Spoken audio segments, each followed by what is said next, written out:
Black CEO denied first class. 30 minutes later, he grounded the airline system. Hello everyone. Before we begin today's video, I need your help. We've noticed that the channel is losing traction, and subscribing is one of the best ways you can help us. It's quick, free, and allows us to continue bringing you great content. Your support means everything. Let's keep this channel growing collectively. Where are you watching from?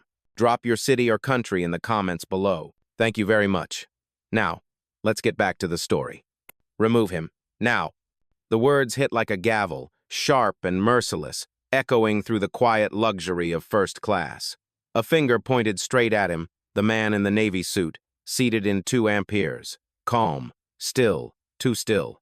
2 uniformed officers closed in from the aisle, shoulders squared, hands hovering just above his armrests. Behind them, passengers craned their necks. Some lifted phones. A girl in row 4, already recording, whispered to her seatmate, "This is wrong. He's done nothing." But the flight attendant didn't blink. Her voice rose like she was announcing to the cabin itself, "He doesn't belong here." The tension snapped into focus. Cameras caught it. Gasps spread like sparks on dry wood. And yet Marcus Carter didn't move. His hands rested loosely on his laptop. His gaze locked on the woman in red and blue uniform. Not angry, not pleading, just steady. The officer on his left leaned closer. "Sir, stand up. Don't make this harder." The cabin went silent, charged, every passenger waiting for the next sound. That's when Marcus spoke for the first time. His voice wasn't loud, but it carried like thunder wrapped in velvet. "Touch me, and this plane won't fly." The officer froze, his hand inches from Marcus's shoulder. The words didn't sound like a threat. They sounded like a verdict, a promise carved in stone. The flight attendant scoffed, doubling down. "Don't listen to him. Remove him. He doesn't have the right to be here." But passengers stirred. A woman 3 rows back muttered, "He showed a boarding pass. I saw it." Another whispered, "Why are they treating him like this?" Phones rose higher. Screens blinked red with record buttons. Justice had an audience now. Marcus sat anchored, unflinching, as if the whole weight of the cabin couldn't move him. Before we continue, where are you watching from? Drop your city or country in the comments below. And if you believe in dignity and justice, hit like and subscribe. These stories spark change. And we're glad you're here. Now, back to Marcus. The flight attendant's tone sharpened, slicing through the charged air. "Sir, final warning, vacate the seat or we will escort you out." Behind her, the 2 officers shifted, torn between orders and unease. The passengers felt it too, that sense something wasn't right, that the quiet man in seat 2 amperes wasn't just another passenger. But no one yet knew how right they were, because in less than 30 minutes, the very airline trying to erase him would be forced to its knees. Marcus Carter sat perfectly still in 2 amperes. No gold watch, no silk tie, just a navy blazer, plain white shirt, laptop balanced on his knees. To most eyes, he looked like a mid-level consultant, maybe an accountant traveling for work, invisible in a space designed to shine. That invisibility was intentional, because Marcus knew the game. He'd played it for 20 years. The airline didn't know they were being tested tonight, but they were. Passengers whispered around him, trying to place the quiet man in the premium cabin. But to staff, appearances spoke louder than boarding passes, and Marcus had dressed for exactly this moment. His calm presence carried more weight than a raised voice ever could. He didn't flinch when the attendant tore his pass. He didn't argue when the officers hovered at his side. He had seen this before. Memory surfaced like smoke. Age 24, fresh out of grad school. He walked into a regional airlines hiring office wearing slacks and a button-down. The manager glanced once and said, "Not the image we're looking for." Marcus never forgot those words. At 30, he flew standby to Dallas for a deal that could change his career. Boarding agent scanned his ticket, frowned, and waved him aside. "Sir, that can't be right." He watched 3 men in tailored suits walk past him to the very seats he had paid for. Different faces, same script. Now, sitting in first class 2 decades later, nothing had changed, at least not on the surface. But beneath, everything was different. The man they thought was powerless now controlled the levers they could never see. Across the aisle, a young woman in row 4 held her phone higher. Her voice was soft but clear. "This is discrimination." Her seatmate nodded. The red light of recording blinked steady, a tiny witness against the storm building inside this aircraft. Marcus exhaled slowly. His silence wasn't submission, it was calculation. Every second he gave them was another rope of their own making. The attendant paced the aisle, jaw tight. She mistook quiet for weakness. She mistook restraint for surrender. But Marcus knew restraint was a weapon, and patience, tonight, was his sharpest blade. This wasn't about one seat. It wasn't even about one flight. It was about a system that decided who belonged based on shoes, shirts, and skin. And Marcus had waited his entire life to confront it head-on. He lifted his eyes at last, scanning the cabin. Phones everywhere, passengers frozen between outrage and fear, officers torn between duty and doubt, and one airline about to learn the cost of arrogance. For Marcus Carter, the real flight hadn't even taken off. The real journey was just beginning. The aisle filled with movement. A second flight attendant appeared tall, younger, with a smirk carved across his face. He leaned casually against the bulkhead, arms folded like this was entertainment. "Man, you sure you're in the right place," he said, tone dripping with mockery. "Looks more like economy is your style." Passengers stirred, uneasy laughter rippling from one side of the cabin. A businessman in row 1 shook his head as if agreeing. A woman across the aisle glanced at Marcus's blazer, then quickly away, embarrassed at her own judgment. The first attendant didn't laugh. She doubled down, her voice louder now, carrying over the hum of the engines. "Sir, that seat has been reassigned. You need to move before we delay departure." Marcus didn't move. He didn't even blink, but silence only fueled their arrogance. "Show me your ID again," the younger attendant demanded, hand outstretched like a cop at a traffic stop. "Let's see if it's even real." Marcus handed it over without a word. "Illinois license, clean and valid." The attendant barely looked before scoffing. "Yeah, we've seen fakes like this before, Dallas last month, same trick." "Muckum." The words landed heavy. Gasps. A whisper. Are they serious? He already scanned in?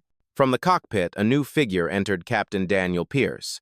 Stiff posture, silver hair, voice flat with authority. "What's the problem here?" The lead attendant straightened, pointing directly at Marcus. "This passenger is attempting to occupy a reassigned seat. Possible fraudulent boarding pass." The captain's eyes narrowed. He didn't check the manifest. He didn't ask Marcus a question. Instead, he looked at the 2 officers still stationed by the seat. "If he won't comply, remove him. We have priority guests waiting." And as if on cue, a couple stepped forward, Richard and Laura Bennett. Platinum tags around their necks, champagne glasses in hand, their entitlement as polished as their jewelry. Richard tilted his head toward Marcus's seat. "Is this going to be a problem?" The attendant smiled quickly at them. "Not for long." Laura brushed past Marcus without a glance, sliding into 2 amperes as though it had always belonged to her. Richard followed, settling in with a satisfied sigh.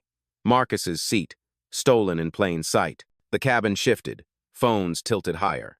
One passenger muttered into her camera, "This is discrimination, clear as day." Another nodded, whispering, "This is going viral tonight." 2. Marcus remained still, jaw tight, eyes fixed not on the Bennetts, not on the captain, but on the system unraveling around him. The captain's voice sharpened, cutting through the murmurs. "Final warning, sir. Stand up or you will be escorted off this aircraft."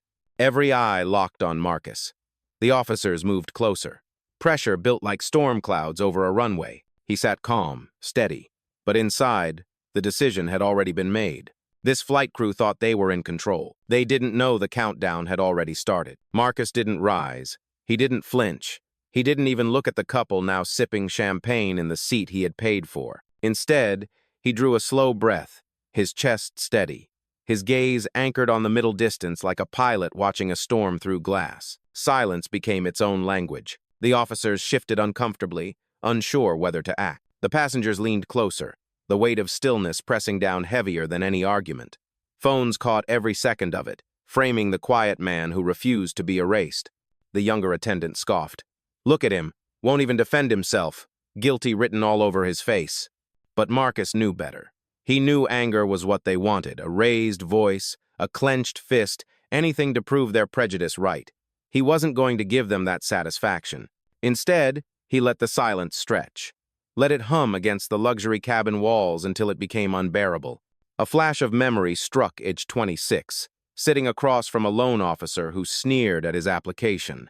The man had leaned back in his chair, eyes full of doubt. "Too risky," he had said, dismissing Marcus's collateral as if it were paper. Marcus had sat in silence then, too. That silence had birthed his first real estate empire. Tonight, it would birth something bigger. The captain grew impatient. "Sir, we are not going to ask again." Still, Marcus said nothing. His hands rested lightly on the armrests, fingers loose, posture unthreatening. Yet his composure carried the weight of command. Passengers began whispering, louder now. "Why won't they check the system?" He showed ID. "Look at him. He's calm. They're the ones escalating." The red lights on cameras multiplied. A ripple of unease spread through the crew. What had started as routine humiliation was morphing into a spectacle. The lead attendant leaned down, voice sharp as broken glass. "You're only making this worse for yourself. People like you always do." Marcus finally moved just his eyes, lifting to meet hers. No words, no rise in tone. But the look was enough. A quiet blade slicing through arrogance. The cabin seemed to freeze. Even the hum of the engines felt muted. Patience was not weakness. It was strategy. Marcus Carter had learned long ago that silence was not surrender, it was a fuse. And tonight, that fuse was burning slow, steady, unstoppable. The airline thought they had cornered him. They hadn't realized he was the storm waiting to break. A glow spread through the cabin, not from the overhead lights, but from phones lifted high. Red dots blinked like quiet beacons. Passengers were no longer just watching, they were documenting. Row 4, a young woman, mid-20s, pressed record on her phone. Her voice trembled, but she spoke anyway, half to her camera, half to the world. "This man showed his ticket. He belongs here. They're trying to push him out." Her seatmate leaned in, whispering but loud enough for the row to hear. "This is discrimination. Plain and simple." 2 rows back, an older couple exchanged looks of disbelief. The husband muttered, "He hasn't raised his voice once." "And they call him a threat?" The murmurs traveled like current through the cabin. What had begun as silence now swelled into quiet defiance. Passengers shifted in their seats, angled cameras toward the confrontation, some even leaning into the aisle for a better shot. The lead attendant stiffened, realizing the shift. "Phones down," she barked, her voice slicing the air. "Recording crew operations is prohibited." But no one lowered their devices. In fact, more screen lit up. A teenager in row 6 raised his phone higher, saying clearly for anyone listening, "We're recording. Everybody needs to see this." The officers faltered. They had trained for removals, not for removals under dozens of watchful lenses. Marcus still hadn't moved. He sat as if carved from stone, calm in the center of chaos. His silence became their theater, his stillness, their indictment. Every passenger now saw the contrast. Composure against aggression, dignity against prejudice. The captain's jaw tightened. He turned to the lead attendant, whispering harshly, "This is getting out of hand." But the damage was already done. One voice rose above the murmurs, a college student near the galley, holding her phone chest high. "You don't get to erase him twice," she said, clear, steady. Gasps rippled. The attendants froze. The officers glanced at each other, hesitation written across their faces, because witnesses had arrived. Not silent anymore, not invisible. The tide was shifting, and the crew could feel it. Every second on camera tightened the noose of accountability. And in that pressurized cabin at 30,000 feet, the real weight wasn't gravity, it was truth. And Marcus Carter, still seated in 2 amperes, let it all unfold. The aisle parted again. A senior supervisor in a navy vest marched down from the galley, his stride heavy with authority. His badge gleamed under the cabin lights as if it alone conferred legitimacy. He stopped just short of Marcus's seat, hands clasped behind his back. "Sir," he said, voice loud enough for the cabin to hear, "you are occupying a premium seat fraudulently. You will vacate it immediately." Murmurs broke out. Someone whispered, "Fraud?" He scanned in. "I saw it." The supervisor's tone sharpened, meant not for Marcus but for the audience. "Ladies and gentlemen, sometimes individuals attempt to sneak into cabins they haven't paid for. It's unfortunate, but it happens." The implication hung in the air like smoke. The lead attendant smirked beside him. "This isn't his seat. People like him always try to game the system." The word "people" landed heavy. Phones zoomed closer. Passengers caught the venom in her tone, the insinuation she didn't bother hiding. From the back of the cabin, a passenger called out, "Check the manifest then. Prove it." But the supervisor didn't move toward the system. He doubled down instead, eyes locked on Marcus. Your defiance will get you banned from every major airline in this country. Think carefully before you embarrass yourself further. Still, Marcus sat silent, anchored, hands resting lightly on his knees. The silence wasn't weakness, it was evidence. Every insult, every threat, every slur was filling the cabin, and cameras were devouring it whole. The younger attendant leaned toward a fellow crew member, forgetting his mic was still clipped live. His words spilled across the intercom. Dude probably printed that ticket at home. No way he belongs here. Gasps erupted.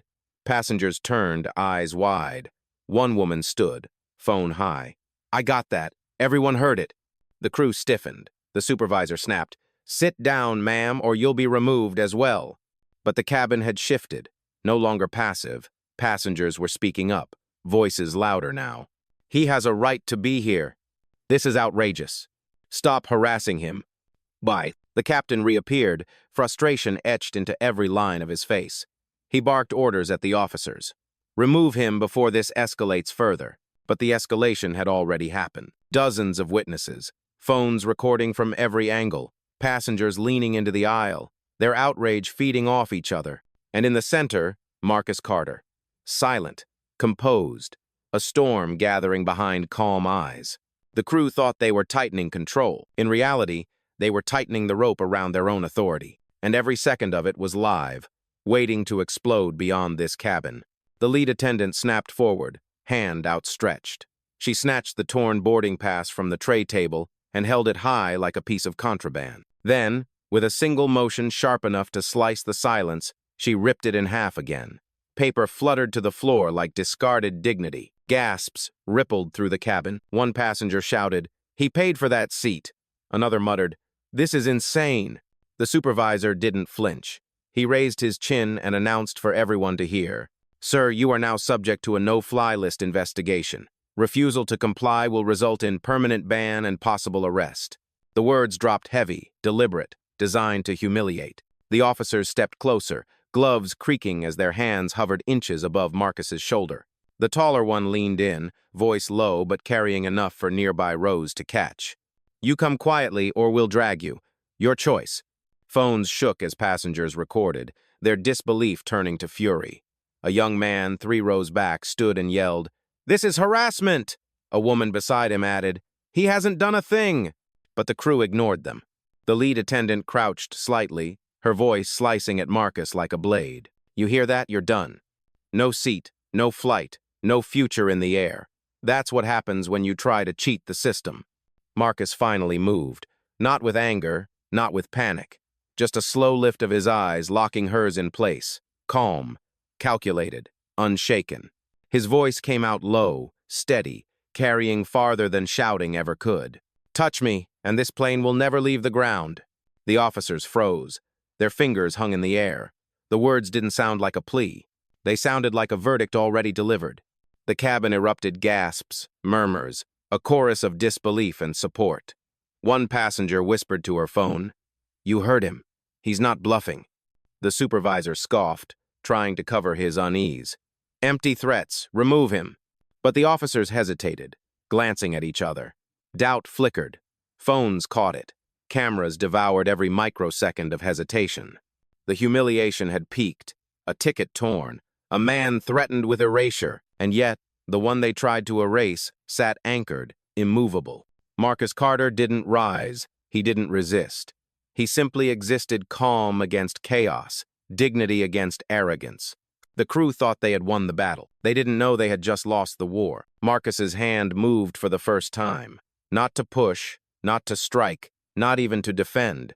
He simply reached into his blazer pocket and pulled out a sleek black phone. The motion was calm, deliberate, so ordinary, it should have been unremarkable. But in that charged cabin, it was seismic. The officers stiffened, ready to intercept. But Marcus lifted a single finger, steady, commanding. "Relax," he said softly. "I'm not calling you. I'm calling her." He tapped the screen once. A voice answered instantly, crisp and professional. "Yes, Mr. Carter, we're standing by." The cabin went still. The lead attendant frowned. "Who are you calling?" "That phone better be off, sir. You're in violation of federal gower." Marcus cut her off without raising his tone. Activate protocol. Tag this flight. Log every incident from minute 1. On the other end, his assistant's voice carried through the speaker, clear enough for nearby rows to hear. Confirmed. Recording initiated. System timestamp locked. Legal already patched in. Passengers gasped. Phones tilted higher.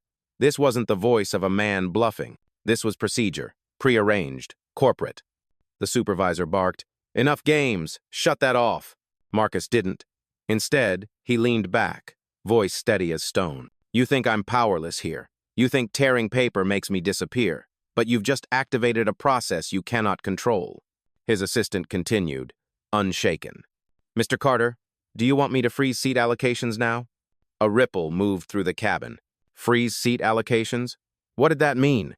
The supervisor scoffed nervously. "He's lying. He's just making noise." But the officers looked less certain. One whispered to the other, "Why does this sound official?" Marcus pressed his thumb lightly on the screen. "Run verification. Confirm ownership codes." "Confirmed," came the reply. "All linked accounts trace back to your authorization. Standing by for escalation." The attendants faltered. The captain stepped forward, voice rising, desperate to reassert control. "Sir, you have no authority here. None. This is my aircraft." Marcus finally turned his head, meeting the captain's glare with calm eyes. "Then why are your systems answering to me?" The words sliced through the cabin like lightning. Gasps erupted. A passenger whispered into her phone, "Did you hear that? He's not some random guy." The Bennetts, still sipping champagne in Marcus's seat, exchanged uneasy looks. The performance of entitlement no longer felt safe. Marcus exhaled slowly, his voice quieter now but more dangerous for it. "You wanted compliance. You'll get consequence." The fuse was lit, and the system was already moving. The cabin was electric now, phones lifted high, passengers whispering to one another, the officers frozen mid-step. The captain's authority, once unshakable, wavered in the heavy silence. Marcus finally stood, slow, deliberate. His height filled the narrow aisle, his calm presence demanding attention without a single raised word. He looked around, scanning the sea of faces, each one waiting for what he would say next. "My name," he began, voice even and steady, "is Marcus Carter." The name alone meant little to most, but the weight behind it began to settle as he continued. "I'm not just a passenger on this flight. I'm not just a man with a boarding pass you chose to tear apart." His gaze moved from the supervisor to the attendants, then to the captain. "I am one of the principal shareholders of this airline." A collective gasp erupted. Phones shook as passengers tried to capture the moment from every angle. Marcus didn't pause. His words cut deeper with each syllable. 25% ownership, voting rights on every major decision, routes, staffing, even disciplinary actions like the one you just threatened me with. "Oh." The Bennetts, still perched in his seat, froze mid-sip. Laura lowered her glass, her eyes wide with sudden recognition. Richard stammered, That can't be." But it was. The younger attendant who had mocked Marcus earlier stepped back, color draining from his face. The lead attendant's smirk collapsed into silence. The supervisor's jaw locked, but his eyes betrayed fear. The captain tried to recover. "That's impossible. If what you're saying is true, why didn't you?" Marcus cut him off, voice sharper now. "Why didn't I announce myself? Why didn't I wear the suit you expected or flash the badge you would have believed?" He turned, addressing not just the crew but the entire cabin. "Because I shouldn't have to. Because dignity, access, respect, none of those should depend on appearance, or skin, or whether you think someone belongs in a seat they paid for." 7. Applause broke out hesitant at first, then growing, fueled by outrage and vindication. Phones caught it all. The reveal, the stunned crew, the passengers rising with him. Marcus's assistant's voice rang through the phone, still in his hand. "Mr. Carter, confirmation complete.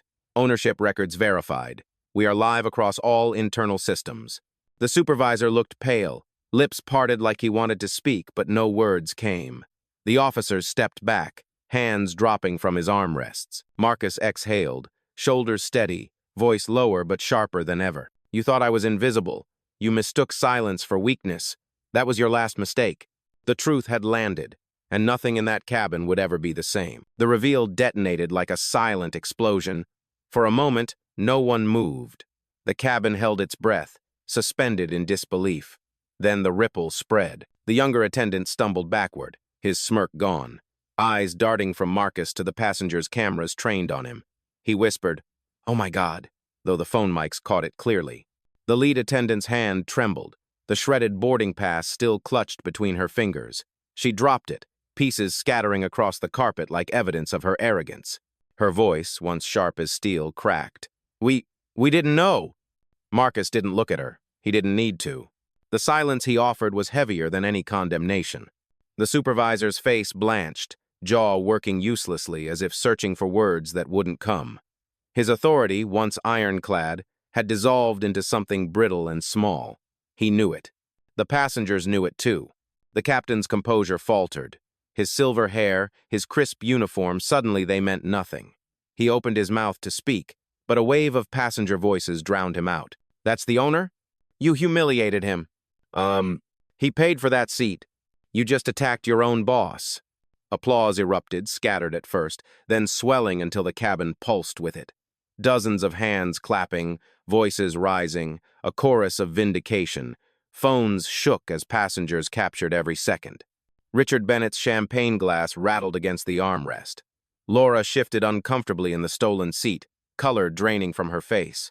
She tried to whisper to her husband, we should move," but it was too late. Every lens in the cabin was pointed their way now. Strangers' eyes burned with contempt. Richard stood, fumbling for words.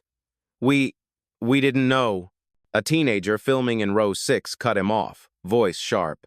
"Didn't know? You sat down in his seat while they tore his pass." Laughter broke out, not kind, not gentle, but sharp-edged, the kind that cuts deeper than anger. The Bennetts shrank under the weight of it, trapped by the gaze of dozens of witnesses. The officers who had hovered at Marcus's side lowered their hands, stepping back with visible unease. They exchanged a glance, the kind that said, "We touched the wrong man." And Marcus? He remained steady, standing tall, his presence filling the cabin. He hadn't raised his voice, he hadn't moved in anger. Yet every person in that room knew where the true power resided now. His assistant's voice came through the phone again, calm and clear. "Mr. Carter, escalation request confirmed. The board has visibility, awaiting your directive." The supervisor swallowed hard. The lead attendant's eyes brimmed with panic. The captain looked suddenly smaller than the uniform he wore. The power had shifted. Marcus Carter hadn't just claimed his seat. He had claimed the entire cabin. And every witness, every camera, every pair of eyes knew the truth. The airline belonged to him. The applause quieted into a tense silence, the kind that waits for a verdict. Every phone was raised, every lens unblinking. Marcus lifted his own device, thumb hovering for only a second before pressing. "Execute shut down," he said evenly. His assistant's voice replied instantly, calm as a scalpel. "Confirmed. Initiating. Access protocols revoked. Flight roster locked." In the space of a heartbeat, the supervisor's tablet beeped and went black. He tapped furiously, but the screen refused to respond. Panic flickered across his face. The lead attendant reached for the intercom, pressing the button. Nothing. Dead silence. She tried again. The system didn't recognize her input. The power that once flowed through her fingertips was gone. Gasps spread through the cabin.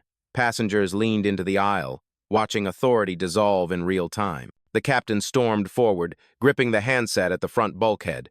"Control, this is Flight 784 requesting." The line cut mid-sentence, replaced by a flat tone. His eyes widened, color draining from his cheeks. Marcus didn't move. He didn't need to. The system moved for him. His assistant's voice carried through his phone speaker, steady as a heartbeat. "Captain Pierce, Supervisor Grant, Lead Attendant Hollis. Your credentials are now disabled across the airline network. Access revoked. Incident logged." The crew froze, their names spoken aloud, their careers collapsing in front of witnesses. "Amur Murose. They're locked out? It's real. He actually controls it." They just lost everything. Phones captured every reaction, the pale faces, the trembling hands, the hollow silence of uniforms stripped of power without a word. Marcus lowered his phone slightly, his gaze steady on the crew who had tried to erase him. "You tore my boarding pass. You called me a fraud.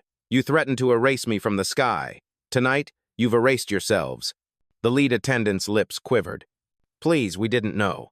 But Marcus's silence was final. Behind him, Passengers clapped again, not scattered this time, but united, loud enough to rattle the overhead bins. A woman shouted, "That's justice!" Another added, "Finally, accountability." The Bennetts shrank deeper into their stolen seats, their champagne untouched now, their entitlement turned to ash. The officers stepped aside completely, heads bowed slightly, as if acknowledging the authority that truly ruled this cabin. Marcus spoke once more, his voice even, deliberate. Effective immediately, these crew members are relieved of duty. They will not return to the sky under my airline's name. His assistant confirmed. Processing complete. Credentials terminated. Legal notified. And just like that, the punishment was sealed. No shouting, no struggle, just quiet, irreversible consequence. The cabin had witnessed humiliation, escalation, and now judgment. And Marcus Carter, still calm, still composed, stood as the embodiment of power that required no volume, no spectacle, only truth. The cabin was no longer quiet. It pulsed applause, whispers, the electric hum of dozens of phones streaming history as it unfolded. But in the middle of the storm, Marcus Carter remained steady. He stepped back toward seat 2 Amperes, the one stolen and desecrated minutes earlier. Richard Bennett scrambled up first, face flushed, words tumbling. "We didn't know, please, we thought." Marcus didn't acknowledge him. He simply gestured with an open hand, silent but commanding. Laura rose too, her eyes downcast, the clink of her jewelry suddenly hollow against the roar of clapping passengers. They shuffled aside, retreating into the aisle as though distance could erase their shame. Marcus lowered himself into his rightful seat. No fanfare, no gloating, just calm reclamation. His presence in 2 Amperes now carried more weight than the entire flight crew combined. The phone still lay in his palm, his assistant waiting. "Mr. Carter, full lockout confirmed. Would you like to ground this aircraft completely?" Marcus glanced toward the captain, now pale and trembling at the front of the cabin. The man who had barked orders minutes ago stood diminished, stripped of control. Marcus's eyes held him for a moment, then shifted back to the phone. "No," he said quietly. "The passengers will fly tonight. They deserve that much." Relief rippled through the cabin. A mother with her child smiled softly. A businessman lowered his phone, whispering, "That's class." Marcus leaned back in his seat, then turned his gaze outward, speaking not only to the cabin but to every camera, every viewer who would watch this later. His voice was low, deliberate, each word etched like stone. "You thought I didn't belong here because of how I looked. You thought silence was weakness, but silence was calculation, and tonight it became judgment." The cabin stilled again, his words cutting through the air sharper than any command. He paused, eyes steady. Respect should never depend on appearance. Dignity should never require permission.